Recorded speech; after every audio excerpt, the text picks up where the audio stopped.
just look pretty, Mark. You'll do fine. I think we're live, are we? Yeah, Doing we are live. about the chat. How do we follow the chat on this? I'm gonna help direct chat.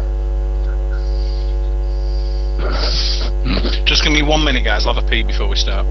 Hang on a minute. It's already live, by the way. Yeah.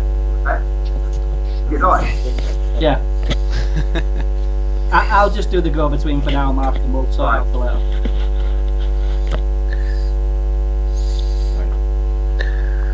Okay, guys. At last, we are back on MTFU chat. Matt has been having loads of trouble with his microphone, and there's still a bit of feedback, but it's better than it was. We've got Mike from MP Knives joined us this week. Hi guys. Yep. We've got Mark Kilduff. We've got Pretty boy. Bearded Clam, who's just gone off for a pee. He'll be back in a second. Matt is like the host in charge of all the computer stuff. We've got Fergs with the headphones on, and we've got Trevor, who is Bowler Hat Bushcraft Man, and myself, who is Wild Ginger Bruce.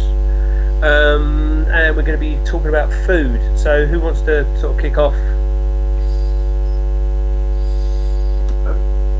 Probably start off with the simple stuff like ration packs.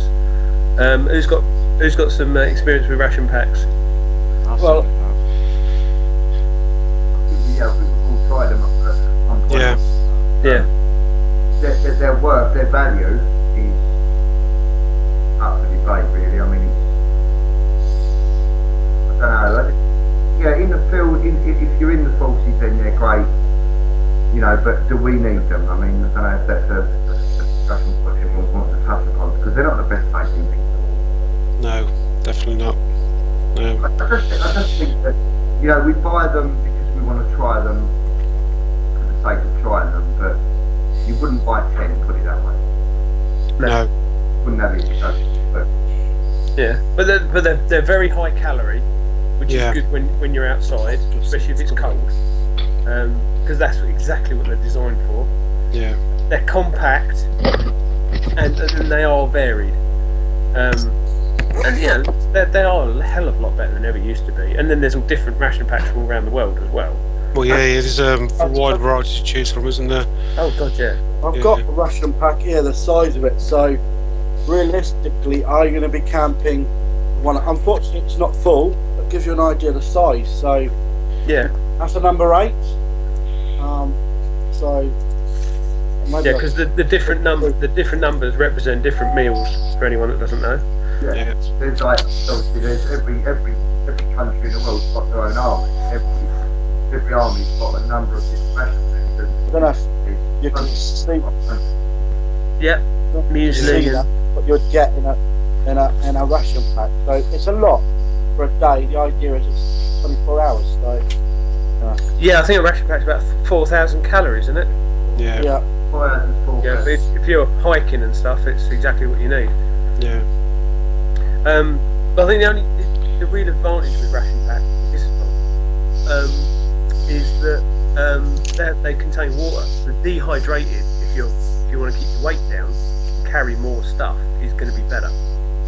You know, sort of rice and noodles and pastas, things like that, and dried vegetables, dried meat, that sort of thing's going to be lighter to carry. But then also you've got to carry water as well if you can't get a water source. So Yeah. a ration pack is nice and simple, and you don't need. You can even get a ration pack, open it, and just stand it in the fire, because the bags themselves are pretty fireproof. You know, they're not completely fireproof, but they're pretty resilient because they're foil based, and that will give you enough to warm your dinner up. And you wouldn't even need a pot. You can actually get them cold as well. They don't need. I mean, you know, if you're really Yeah, they're ready cooked. You right can up, eat cold as and well. it's cold. So I just think there's a place for ration packs, and I think if you're a hobbyist, you know, I just don't see there being a niche for them or place for them, because, you know, especially the British Army, if you're abroad, you know, then fair enough. It's 100 miles from anywhere, from civilization. I mean, let's face it, where we are in Britain, we're probably at best 2-hour walk doing this, getting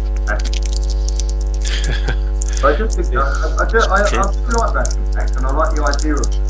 I just don't think that they're needed. Yeah, well, obviously ration pack that sort of encompasses all these like mountain hiking meals that they sell in. Well, that's what I was just going to say. I tried some of the self-cooking ones where you get like the little heat packet. Yeah, something similar to what Trev's holding up there.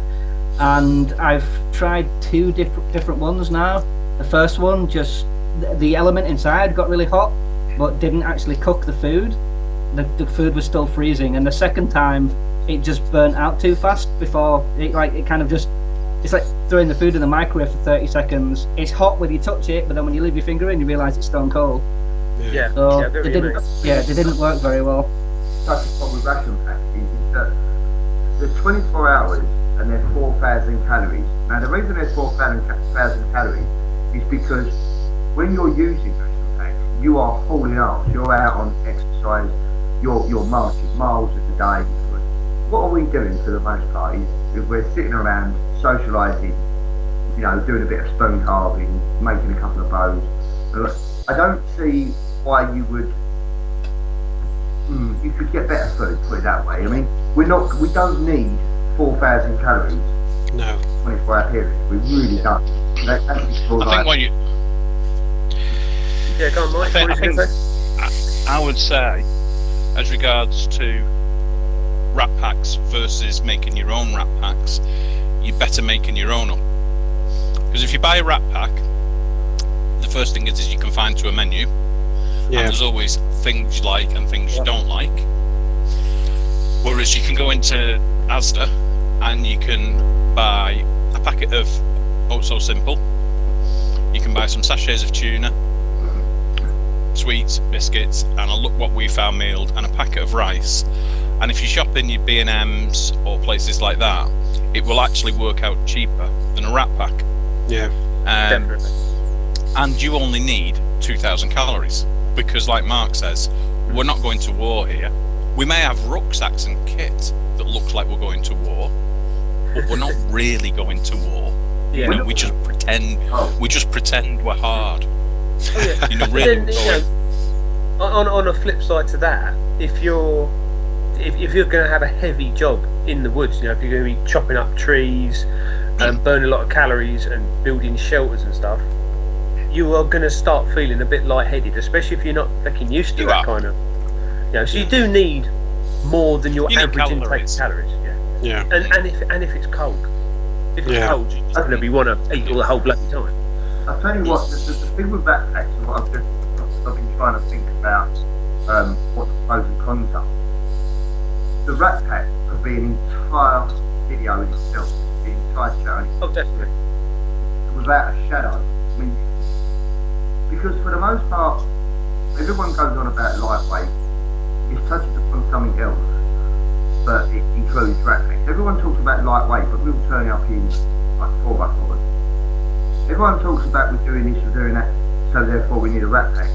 But we've been at camp foods, we've been cooking like rabbit stews with pheasant, beef, dumplings. I've recently done beef biryani and all sorts of stuff.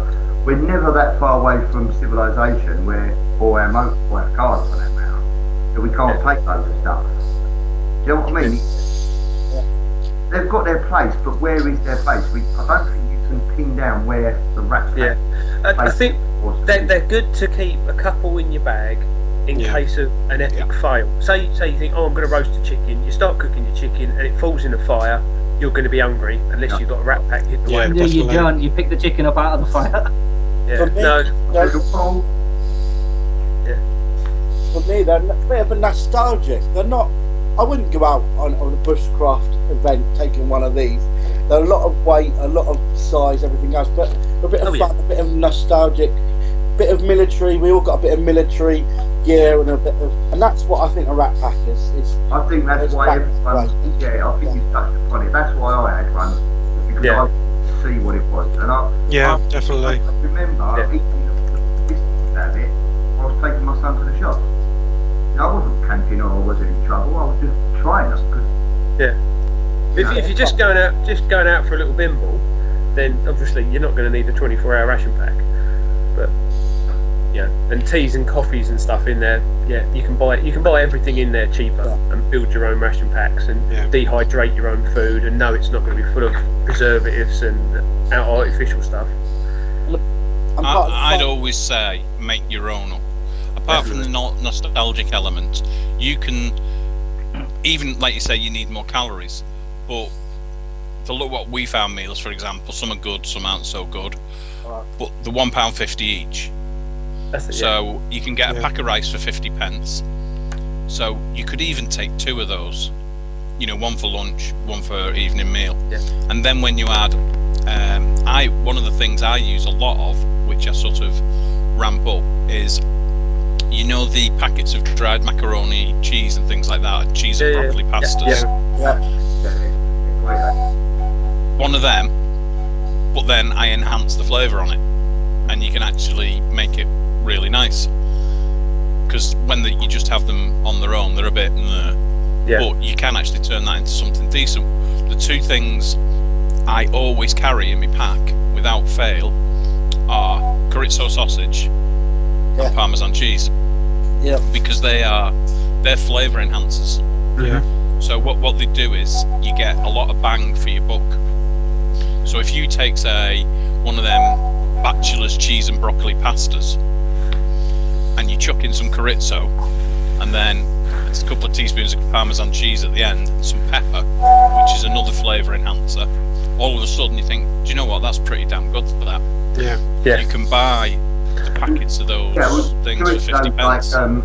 It's with paprika anyway, isn't it? So it's very so it's got quite a salt. So as you say, seasoning, caramel. If you do a tiny sausage, say that in a bit of Thai pasta, chop that all up. That's the way forward. You've got a good meal there, and you've got protein in the chorizo.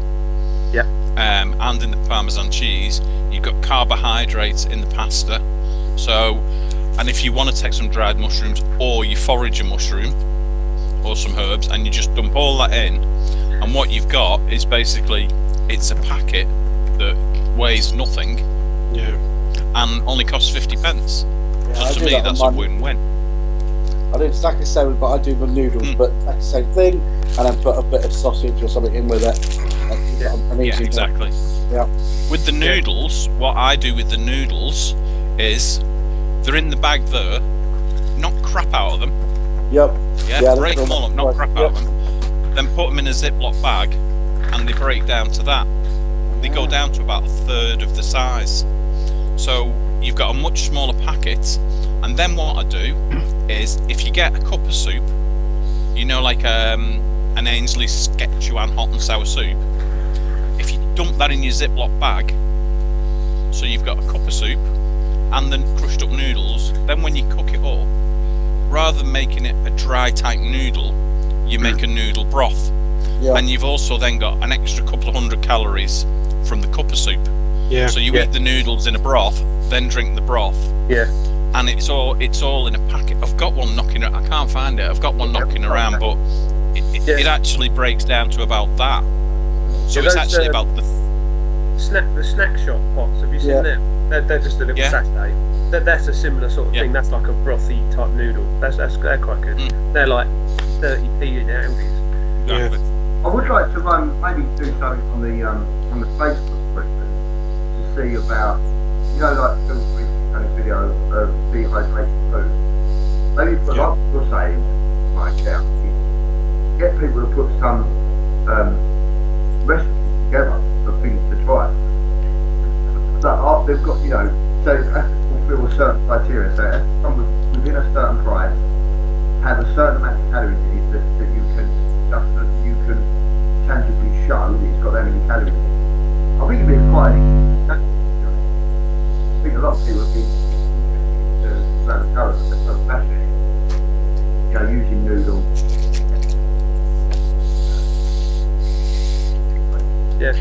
So what about cooking things like meat?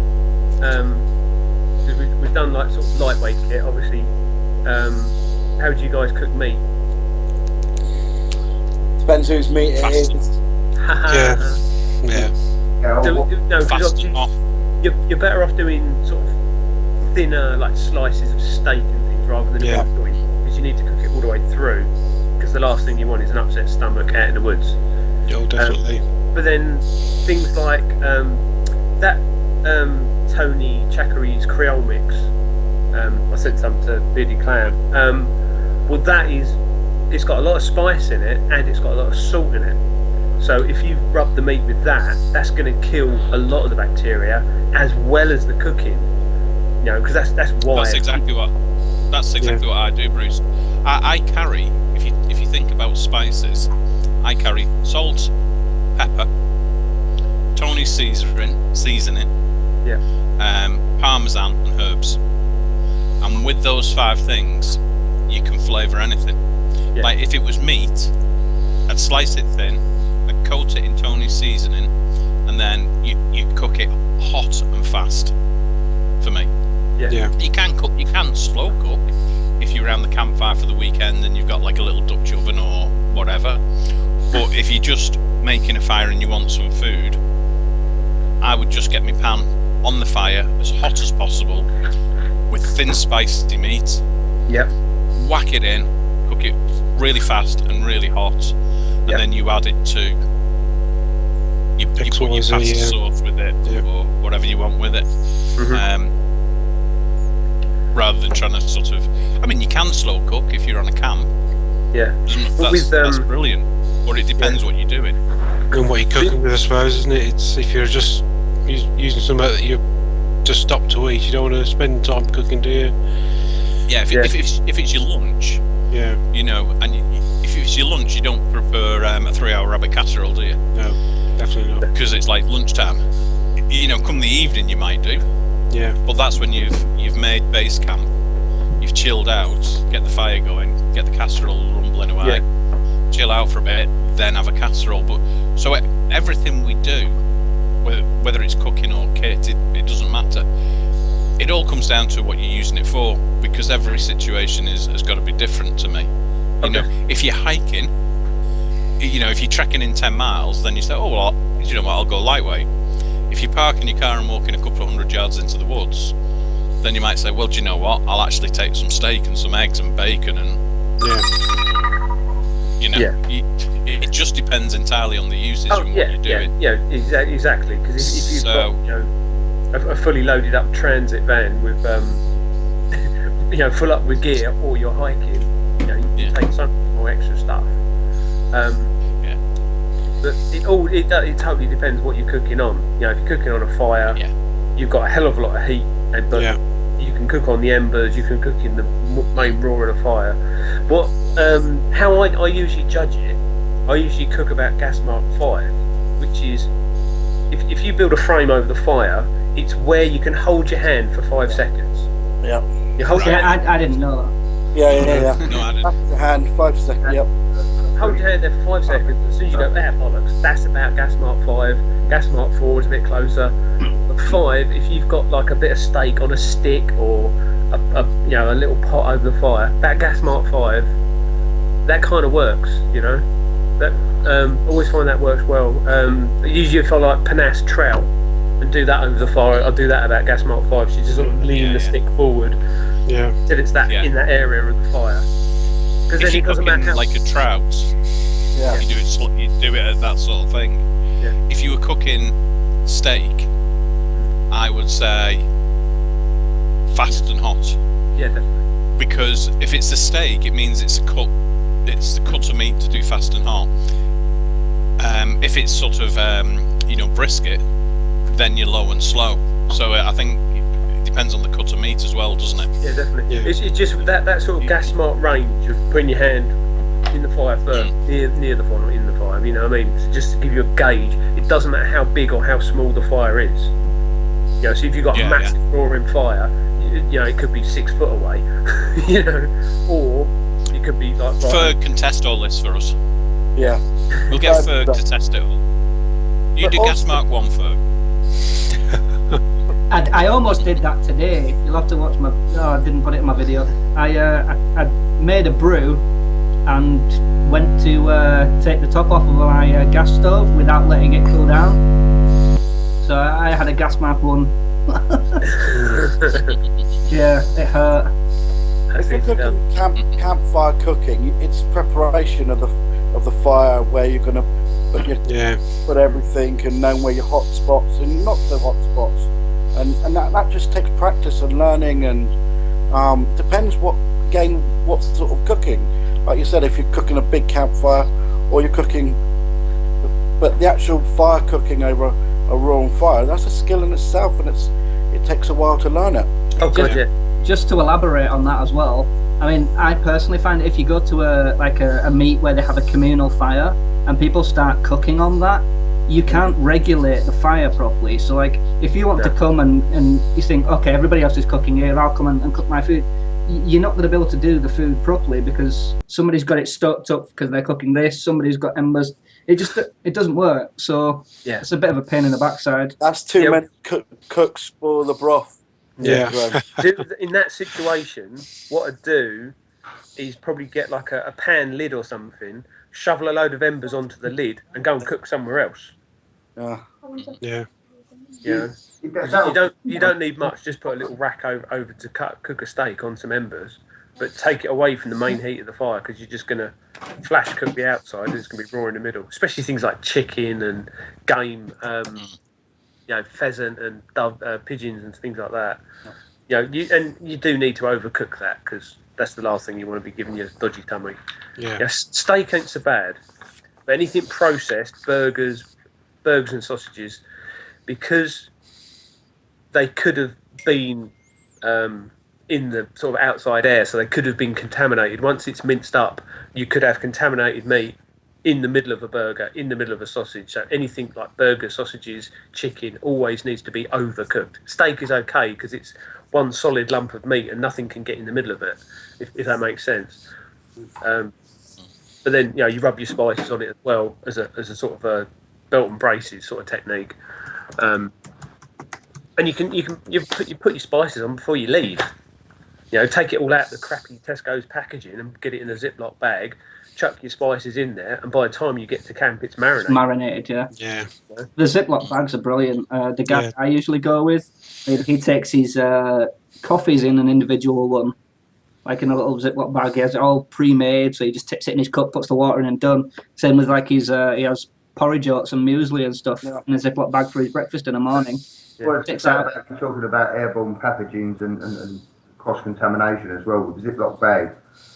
It's to save space. Most people would do it anyway as a rule of thumb, but I would say get as much air out of that bag as you possibly can, because any air that's in that bag is going to be attacking that. If there's any sort of anything in the air that's in the bag will be attacking the meat, as it were. So just try and reduce the risk. And like Bruce said, just make sure. I don't say overcook chicken, but just cook it slowly and wrap it in tin foil. When you're looking to get that core temperature up, I think chicken's about 170 degrees, I think, and then you know that there's nothing inside that meat to survive. So it's basically wrap it in tin foil, put it on your campfire, hold 10 minutes. And if you're worried about it, take a little pocket thermometer with you, a little meat thermometer. Until you've got your eye in on, knowing what bit of the chicken to stab to get the clear juices and all that sort of thing. Stab a thermometer in it. If you're not going to poison your family or all your friends, it's that's a little thing to take. But don't you find we all start like the basics with a can of, I don't know, like chili con carne? That's where we start. I did just stick it straight in the fire, and then we develop, and our skills get a bit more, and and then once you've got that fire, you've got the confidence. The world's your oyster of what you want to do. An interesting thing about cooking tinned foods like beans and the ghastly beans and sausages. If you compress both sides of the can in about a centimetre each side, don't open it or do anything with it, and then put it straight on the fire. You'll find that it cooks in about 45 to a minute, 45 seconds to a minute. It takes no time. And what happens is all the air inside the can will expand, and it will pop the back of the can back out again. Well, once it pops the can back out again, it's cooked. Trust me, it works. You can put an open tin of beans on a campfire, for it could take 3 or 4 or 5 minutes. But if you crush the size of the can and don't even open it, put it on there, it's about 45 seconds. It's so quick because there's nowhere for the heat Didn't to know go that. back in. No. Right. And It's more like a pressure cooker because yeah. It boils under pressure. Water boils at a higher temperature. Yeah. So, like in a pressure cooker, water is boiling about 200 degrees. It's ridiculously hot pressure cookers. That's why they work so well. And in a normal atmosphere, water boils at 100 degrees, and then up a mountain, it's about 90 or something like that. But here's one, a little poser for you, right? If you climb up a mountain, water boils at about 90, doesn't it? Yeah. Can't make a proper cup of tea. But if you went down, say, 2 miles down the bottom in a mine shaft, would it boil hotter because there's more atmospheric pressure? I don't know. I think Theoretically, 100 yes. degrees is Yeah. water's limit, isn't it? Well, 100 degrees is its limit. Atmospheric pressure. No, it's not its limit. If it's under pressure, it will boil. Whatever the pressure is, yeah. At the pressure, the gases can be released from it. Yeah. But if you go up, it will eventually 100 degrees, and it will just boil away because that's its boiling point. It's that's its boiling point under normal atmospheric pressure. At sea level, isn't it? Yeah, at sea level. Yeah. What you're saying, does a mine shaft then become a pressure cooker? Probably not, because you still got airflow and stuff, haven't you? So Yeah. You still got the extra weight of more atmosphere of going down 2 miles. I don't know. It's only a theoretical thing, but I've heard of it boiling lower up a hill, but I haven't heard it boiling differently Down a hill. down a hill. Yeah. Or down a shelf. Yeah. down the shaft. Well, I want to treat myself to a vacuum pack because I know you're saying about health and safety, and then you can prepare your food, and that's part of the fun for me. You know, putting the stuff, measuring it, and I don't know. I've got I like my porridge in the morning, so I make my own porridge mix with my powder milk in, put my bit of fruit in or a bit of chocolate, whatever. Vacuum packing it, and it's ready for me to go. That's one of the things that really bugs me. You go in the supermarket and there's like instant porridge sachets everywhere, and you're like, oh, great. Every single one is add milk. No. Yeah, and then those ones, they're the only ones you add water to. Yep. They're bloody brilliant, but they're really hard to find. And they're expensive. Yeah. And all you have to do is put a bit of instant milk in with a normal one, and you've done it, and it's half the price. But that's going to get some on nerves as well with the sorry guys, with the buy instant nonsense. You can buy, they might cost you like, I don't know, you might be lucky and get 3 for £1. You can buy a whole 5 kilo bag of porridge oats. Yeah, nothing. Yeah. Cocoa powder, a couple of teaspoons of sugar, some dried milk. You've got porridge for years, let alone days. Exactly. I'm going to need to get this, boys. Hang on. Step out. But that's part of the fun. How far you want to go, isn't it? Yeah, you're right. Do you do, when you're doing your porridge or whether you buy oats or simple or buy porridge? Yeah.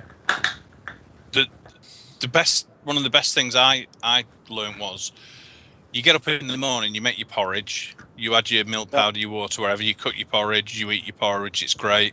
Yeah. Then you spend half an hour trying to clean your billy because it sticks like shit to a blanket. Yes. Yeah. Oh, yes. Right. So before you go to bed the night before, put your porridge in your billy. Yep. Add your water, and overnight the oats and your fruit will rehydrate.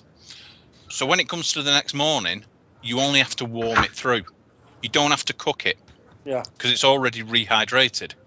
So you just warm your porridge through, which means you eat it and it's not stuck like bloody cement on the side of your billy, and it'll just rinse out.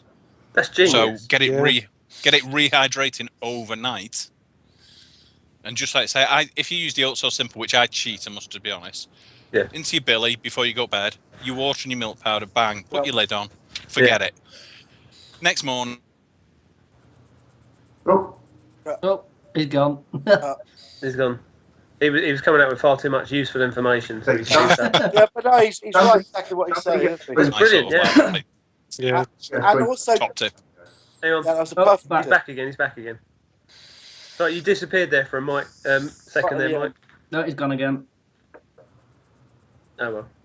Oh, well. Didn't like There's him nothing anyway. worse than getting up in the morning and have to get. If it's ready already, saves you that bit of time, and you want to get warm as quick as possible, especially if it's a cold Oh day. yeah.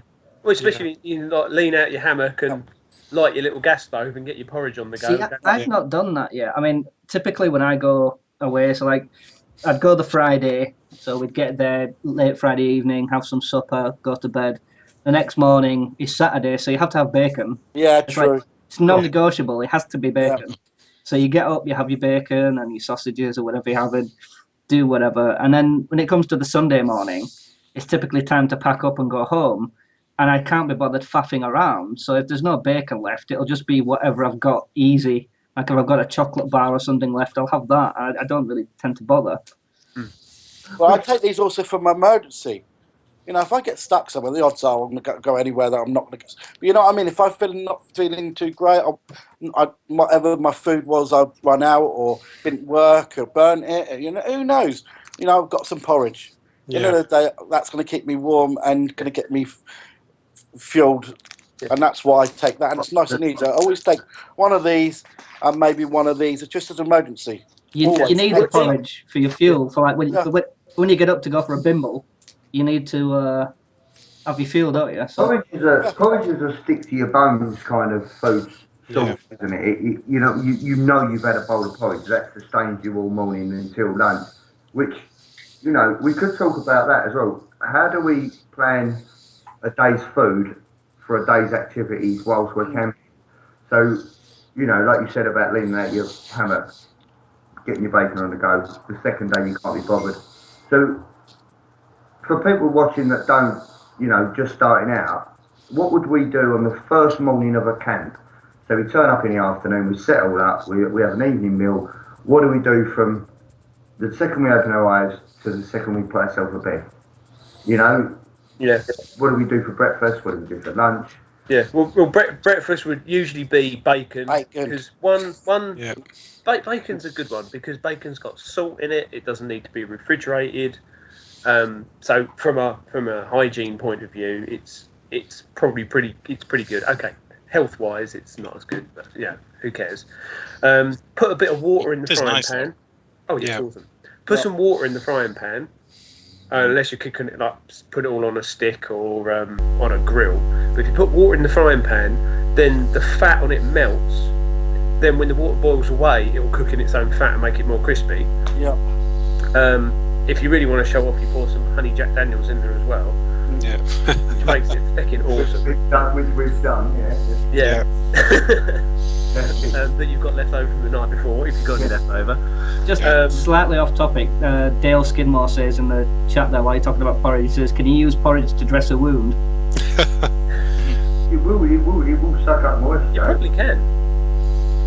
It's what's with the porridge and that connects to the porridge that might infect it because it'll also incubate any infections as well. There's no anaesthetic. Yeah. No anaesthetic in porridge whatsoever. It will dry up moisture. It will suck up moisture. Of course it will. But then so will sphagnum moss. You know what I mean? It's just probably not. Yeah. I prefer to eat my porridge, to be honest. Yeah, let's stick to eating it without going off topic. Yeah. Okay. So you've got bacon. Yeah, so you cook bacon, and then I usually take wraps with me because bread always gets squashed and crushed. Yeah. You know who Bill Moore Bushgear is, right? The guy that does the tarps. Yeah. Well, I met him at a meet. It was a good few months ago actually. And he made bacon and cheese wraps, and I'd never seen anybody do that before. Yeah. And it was like, I take this because just you can't keep breads perfect. Yeah. So I take the wraps because they take up no room. Yeah. And I've had that's what I have for my breakfast now on a Saturday morning. I'll keep an eye on it. I've worked it out, boys. Just have to remember not to get the knob out while I got you guys on the screen because I can't see myself. Still not streaming.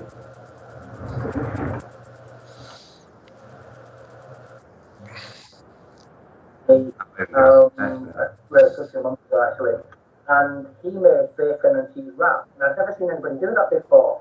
Yeah. And it was like, I say this because just you can't keep bread. I say the wraps because they take up no room. Hang on, boys. Hang on, that's my. Sorry, though.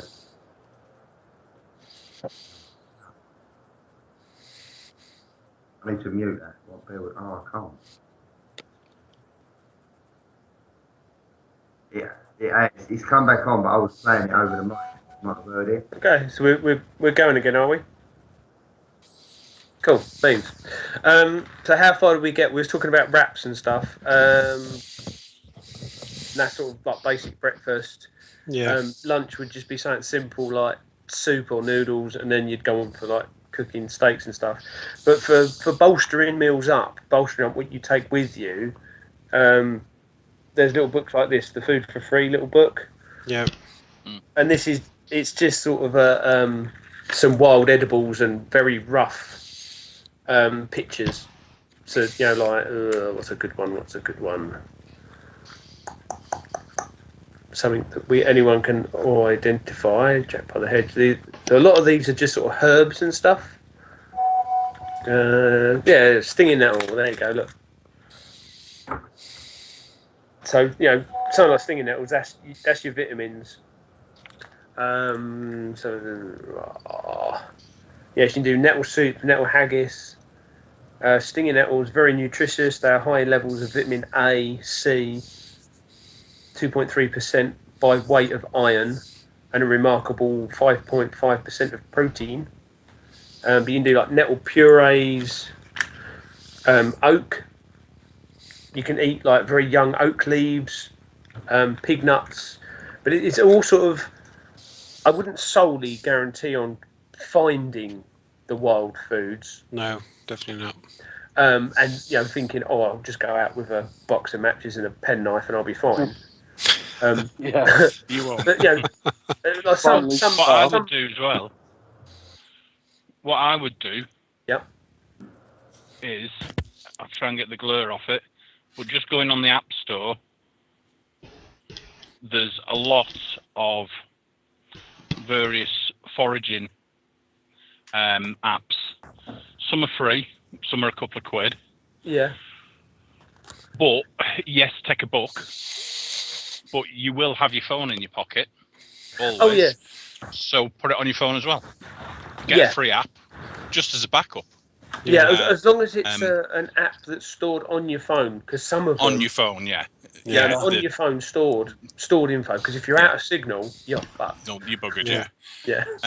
Well, there's different ones. I mean, I've got one that I download certain books at certain times, and I just put them in and keep them in, and then I'll shift them back out. Hang on. Mm-hmm. Depending on this now, it doesn't matter because I've got storage. But We're having problems with the stream again. like you said, you've got a signal. Stream's dropping again.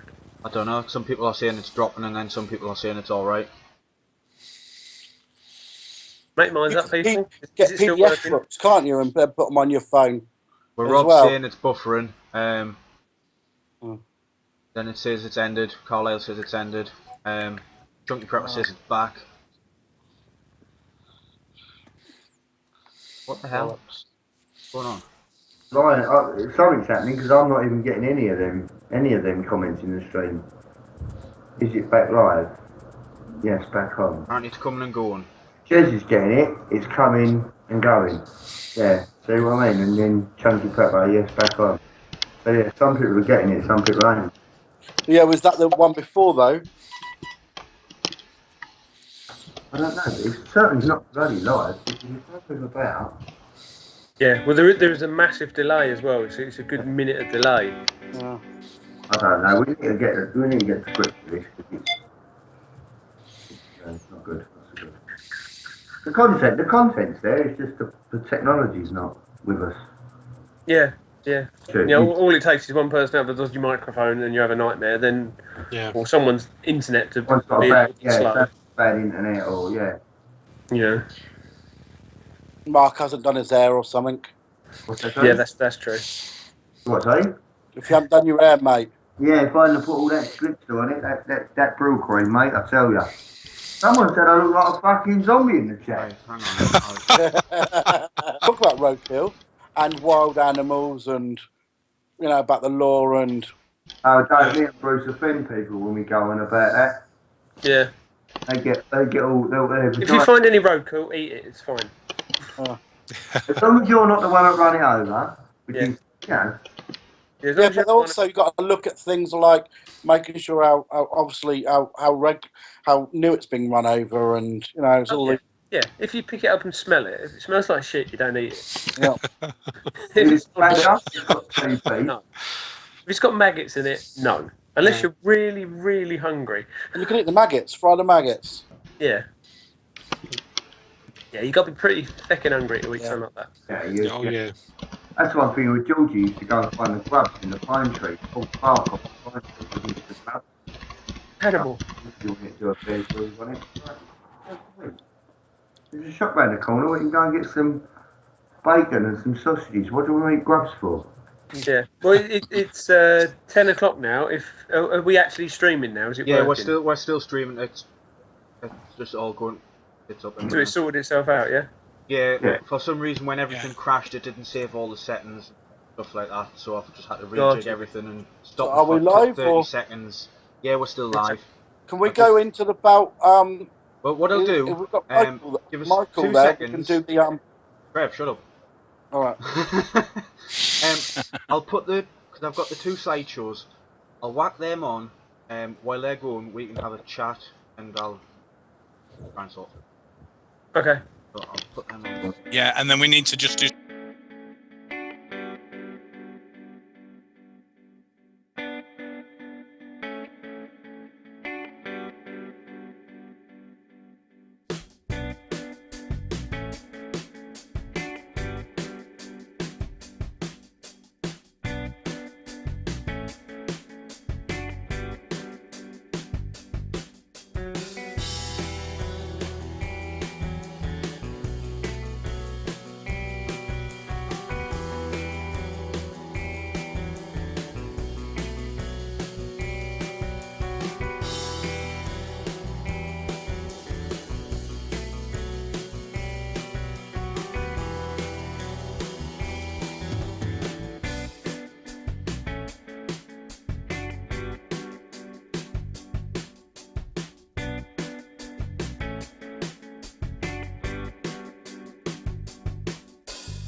Right, well,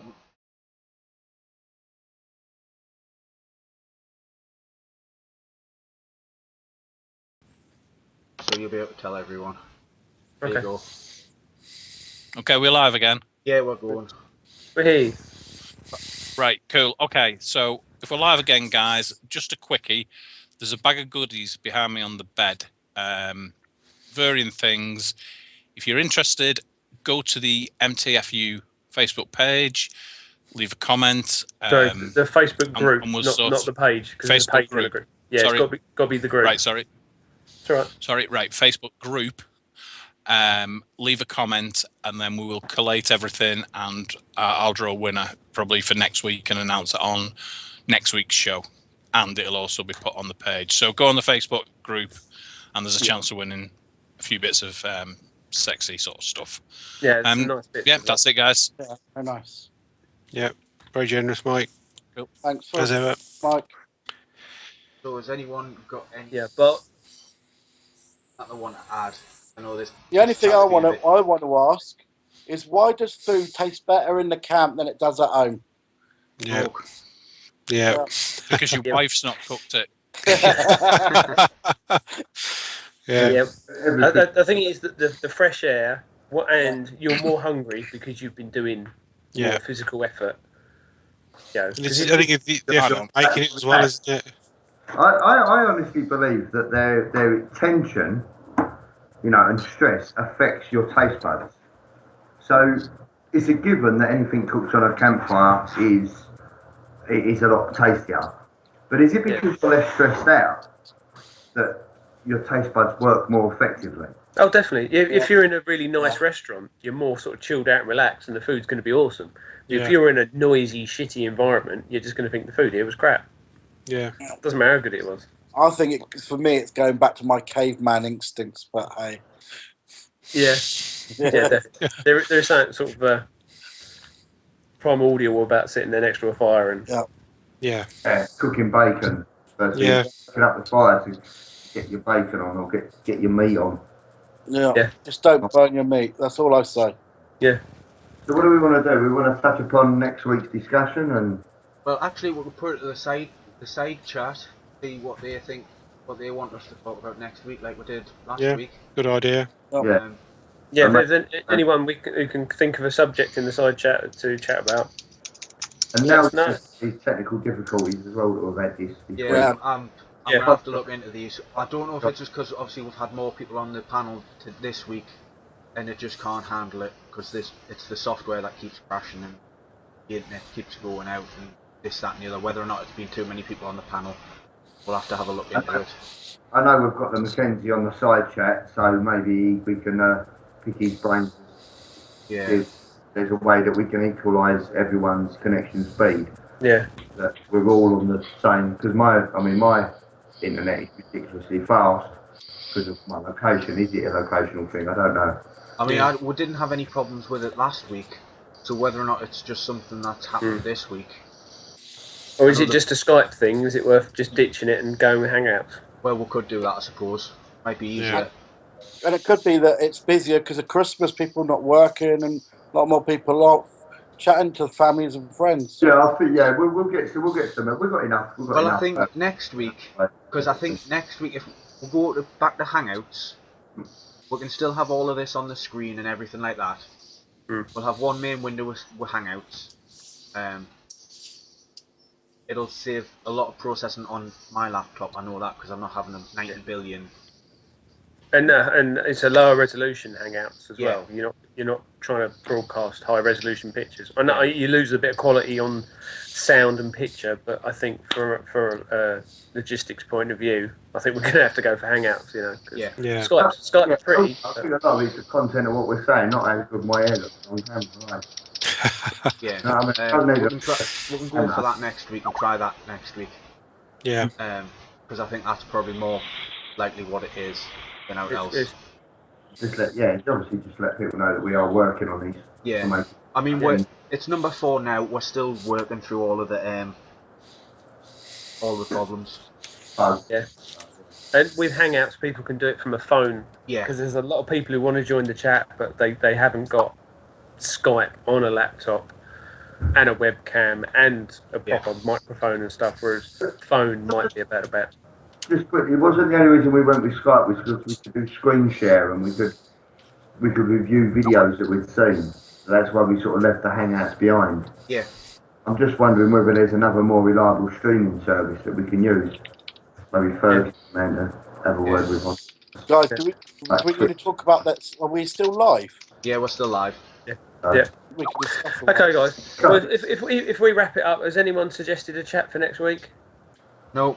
So we'll just talk amongst ourselves about that then. Okay. Right. What I'll do, we can say goodbye now, and I'll end the stream now. So if anyone wants to say the bye. Thanks for sticking with us, guys. It's it's a bit of a ball ache. Bloody annoying. A bit of a ball ache this week. So thanks for joining us. Hope you'll stick with it and come to the next one.